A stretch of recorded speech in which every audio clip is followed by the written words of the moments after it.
What's something you didn't realize was optional? I'm 24 and realized as a teen or early 20s that almost everything is optional, with the exception of needing to have a job that pays the bills and needing a place to rent or buy to live. What I call the life script is totally optional. Going to college, getting married, buying a big house, having kids, seeking a high-paying dream job so you can move up the corporate ladder. It's all optional. Growing up is optional too. I'm financially responsible, but outside of work, I live like a 15-year-old and don't do anything I don't want to. Learning to tell people no, telling people to F off, saying you don't care, not participating in small talk. You don't have to communicate with your family if they were cruel or you don't get along. Holidays are optional too. Outside of your job and within your financial abilities, you can make anything optional. I'm not saying everyone can just go and do anything they want all the time, but you are in the driver's seat in your own life and get to decide how you spend your time. I agree with you, though I would add that you'll still need to be social to a degree if you want to get some things done. Because for one to achieve their dreams, one has to talk to people, because more people will get more things done. But of course, select the ones you want to have. Story 2. I didn't realize that I didn't actually need everyone to like me. One of the liberating things about being older and wiser is that if someone doesn't like you, it's their problem, not yours. Sometimes it can't be helped. As you get older, you'll realize that some people were always meant to be the way they are. If they could have changed, they probably would have. More importantly, sometimes you can't just get done what you need to get done without somebody being unhappy with you. It's not something you make a practice of. It's just good to know that's an option. Sometimes it's the only one. Maybe it could be isolating for some, especially if you have no relationships in your life. The whole, if everyone in your life is an a-hole, it's time to think about who's the a-hole. For me, it was very freeing because it made me so much less, well, pretty much not at all, concerned about what others think of me. I can just be myself. If people like that person, great. If they don't, oh well, that's their issue. It can free you from social stigma if you have people that like you for who you are, or expect to find them even, but the exact same attitude can cause people to justify pushing away everyone in their life. Well, you still apply critical thinking, you just don't value some random stranger's opinion of you over your own. Plus, if someone is just a fan of bad choices, it's probably better if they don't like you. Story 3. Answering questions. My parents demanded answers to any question they asked, didn't learn until my 30s. Watching my husband evade his parents' intrusive questions that I really did not have to answer, no one could move my mouth and make sounds come out except for me. I could nod and walk away, I could stay silent, I could outright ignore. I did not have to lie or mislead either. I could just not answer. But mom won't accept that she can't ask. It devolves into the whole, I'm your mother and you will respect me, BS. So the much easier and peaceful way out is to answer the question in a way she wants to hear it and move on with my life. Truth, lies, who cares? I'm a self-supporting adult and answer to no one but myself.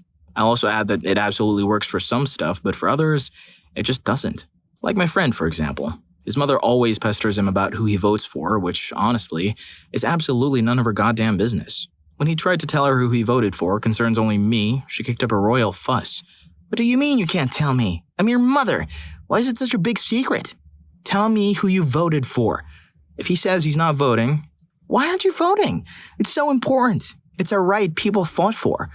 All certainly true statements, but he doesn't want to hear her soapbox speech on why he should vote. When he voted. If he votes for the candidate that she doesn't like, she'll tell him that he was wrong. That his candidate stands for all the wrong issues, i.e. any issue that isn't of direct benefit to her. How could he give my vote away like that? Ad nauseum. So a couple of weeks before the election, he gets a feel for who she's voting for, generally not hard to figure out. And when it comes up, as it always does, he just tells her he voted for her candidates, regardless of who he voted for. She's happy, he's happy, and it's a whole lot less painful of a process. I guess it is ultimately a form of gray rocking. Story 4. Spending a lot of time, effort, and money buying gifts for family who A. don't appreciate them, B. re-gift, return, or exchange them, C. have no use for them, D. never thank you for them. I quit exchanging gifts for my family about 15 years ago, and my holidays have been stress-free ever since. Everyone in my immediate family has decided that we only buy presents for the kids. Everybody else just buys themselves the things they want, because we're adults and we can afford to make our own $10 to $50 dreams come true. There was a time when birthday cards had lottery scratch cards in them in lieu of gifts, which was kind of fun, but the new nothing seems to work pretty well. My favorite thing about holidays is not trying to figure out what other people want. We went a different direction last year where we wrote down 3 things, all totaling under $50, and put your name on it and threw it in a box. You would randomly grab one and keep it a secret, and that was your secret Santa. It didn't work because people weren't specific enough in their requests, or the reader misunderstood the request and got upset that the item they received wasn't what they wrote down. Like I wrote down earbuds. Someone bought me big, chunky headphones, which are not the same thing and not ideal for running with. Lol. Mistakes like that. Also, someone accidentally put their request in twice because their mother put it in for them, thinking that they hadn't done it, so the host just bought for 2 people to make sure everyone was covered. That guy, late teen who participated innocuously, ended up with 2 copies of the game he wanted and a crapload of gummy bears. Lol. So last year we switched to just buying gifts for kids, and the wealthy people in the family, we have 2, buy everyone a basic gift like a $5 to $10 box of chocolates or something everyone gets an exact copy of. Last year I saved up money to do this as well and ended up getting everyone a gift bag full of random candies, hand sanitizer, wet ones, sanitizer wipes, and a cloth washable mask. It worked out well. I really wanted this story to end with your family members complaining about not getting gifts from you anymore. Story 5. Negotiating your pay during reviews. Don't price yourself out. As a recruiter, this is honestly such a problem. I'm at the point where now I find a perfect candidate and one that has bare minimum qualifications. I present them both so the one looks really good, and then when the expensive one goes all prima donna and thinks they're getting a 40% bump in pay for switching jobs, and the company's like, F that, we're taking the cheaper option, I hate making the phone call to tell the expensive one they got beat out because they were hardline about making $160,000 and not $145,000. And you really need to take market value into consideration. Companies aren't idiots. Unless you're like super specialized, or crap is going to fall apart if they don't make that hire because someone left or something, they'll wait for a month or so and see what else can be found. It also pisses them off and you just come across as arrogant and uninformed. I'm mostly talking about high-dollar positions though, like $80,000 plus. At the end of the day, if you want the position, take it at market value and then figure out a performance plan with the company to ensure you to get where you want to be in a set amount of time. There are exceptions though. I'm currently helping a retired biostatistician for an ophthalmology company get a job. Their budget was $150,000, and he said he wouldn't even consider anything less than $200,000. They bent the knee because their studies would just go off the rails if they didn't have someone ASAP. Story 6. Caring about blood relatives. Still trying to figure out if I'm a bad person for not wanting my mother in my life. But she has given me a little reason to want her around and many reasons to say goodbye. All I would miss is the rest of her side of the family. My mom was a hard person to be around. I moved around 1,400 miles away for work, and after her first visit, she was banned from staying in my house for several reasons. All I can say is for people who have mixed feelings, you can start by setting healthy boundaries first before going no contact. Recently, I realized that my father was just a person like anyone else, and he didn't have his stuff together or magically feel like he knew what he was doing in life any more than anyone else. And when that happened, I made the connection that he's not anyone special and doesn't get a freaking pass for his crappy behavior for some arbitrary platitude like, but he's your father and you'll only ever have one. Screw that. I have none. If I wouldn't let any other person in the entire universe treat me this way, why the hell should I put up with it for him? There is literally no reason he should be exempt from the standards I hold everyone else to in order to have a place in my life. And just like that, I suddenly felt a huge weight lift from my shoulders. I realized the crappy things he'd always told me about myself weren't just automatically true and they should be examined objectively, just like if anyone else said them. I hadn't expected the difference to be so profound, but it turns out it's a huge mental and emotional burden to constantly labor under the cognitive dissonance stemming from trying to reconcile the fact that I was allowing someone to treat me that way, and trying to believe him, with the notion that I respect and value myself as a person. Whether or not you're a good or bad person isn't really the important question to ask yourself, in my opinion. The real question to ask yourself is, do you want this person in your life or not? Because at the end of the day, this is what matters and what you'll have to live with or without. Good and bad are merely opinions and perspectives, and everyone has different ones. But I hope what you can't live without is watching my content. So don't forget to hit the like button and subscribe to my channel for more amazing stories. Now let's get back to the video. Story 7. This is stupid, but recording odometer readings and how much gas you buy. Growing up, every time we filled up the car, my dad, an extremely meticulous engineer, would write down the odometer reading, how much gas he bought and how much he paid for it and the receipt. He had my mom do the same thing when she filled up the car. I assumed this was something required of adults, like doing taxes. Once I had my own car, I did the same thing for a long time, until I realized that not only was this data not required by the government, but literally nobody except my dad cared. It felt surprisingly liberating to just throw the receipt in the trash or the glove box and forget about it. And now for years, my husband did a monthly accounting for the odometer on all of his vehicles. His hobby is working on crappy cars. He had a stack of Post-its from years of this monthly accounting. My BFF was visiting once when he announced that month's mileage. She asked me, "What does he do with that information?" I said, "He writes it down." "Yes, but what does he do with it?" "He writes it down." After I recounted this to my husband, he got self-conscious about it, realized he really never did anything with it, and it became less rigid. His grandpa did it. I did it. My dad did it, so that's what you do. Story 8. Having an opinion about something. Sometimes you just don't know. Does God exist? I don't know. Are humans destined to fail at governing one another? I don't know. Is cereal soup? I don't know. And when asked about something, don't BS an answer. I don't know is a perfectly valid response. Or there's an answer, I just don't know it off the top of my head, is also fine. Story 9. Answering police questions. Entirely optional and 100% self-incriminating. Number 1, why was I pulled over or being detained? Number 2, am I under arrest or am I free to go? Number 3, I do not consent to a search of myself nor my property. Number 4, I prefer not to talk about my day. Number 5, I will not talk anymore and will only communicate through legal counsel. Roll your salvid, but don't stick it in their face, keep it back, yet noticeable. There are apps where it gets uploaded automatically, so if they bust it up, you'll still have footage including them doing that. If you're not being detained, you're free to leave. If he wants to keep talking to you, defer to, I prefer not to talk about my day. You have to keep it professional. Any question the cop asks you should be answerable by one of the 5 answers. If he keeps asking you the same question, you keep giving the same answer. Ultimately, it comes down to whether you're under arrest or free to go. And a cop, in general, doesn't want to waste their own time if they know they're making themselves liable. I forgot to add to keep your cell recording the encounter. That's how they're liable. Story 10.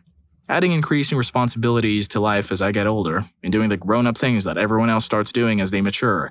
At 27, I was happy with my solo, no-debt life in my paid-for house, with my low-responsibility job, doing the frugal things that gave me joy.